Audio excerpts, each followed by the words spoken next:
Ah, famille, masse de partage. Aya partager, c'est gâter encore le réveil. L'homme qui force le réveil. Tu veux pas. Tu as commenté la vidéo. Et tu veux pas. Ça va t'ouvrir les yeux. Tu veux pas. Tu as dit merci, c'est gâté dans les commentaires.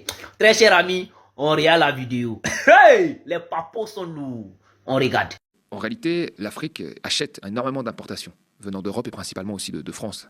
Et nous achetons énormément de choses dont nous avons besoin et que nous ne produisons pas, notamment du pétrole et des matières premières. Donc les pays occidentaux n'ont pas intérêt à ce que l'Afrique tombe. Parce que si ça se passe très mal, s'il n'y a pas une situation à minimum stable, qu'est-ce qui se passe?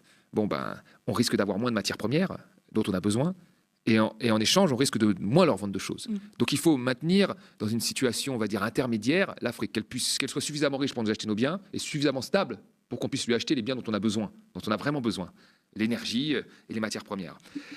Mais personne n'a intérêt à ce que l'Afrique se développe trop. Parce que si elle se développe demain, imaginons que l'Afrique développe son industrie, comme l'a fait la Corée du Sud, un pays qui était, il y a 60 ans, aussi pauvre que le Mozambique.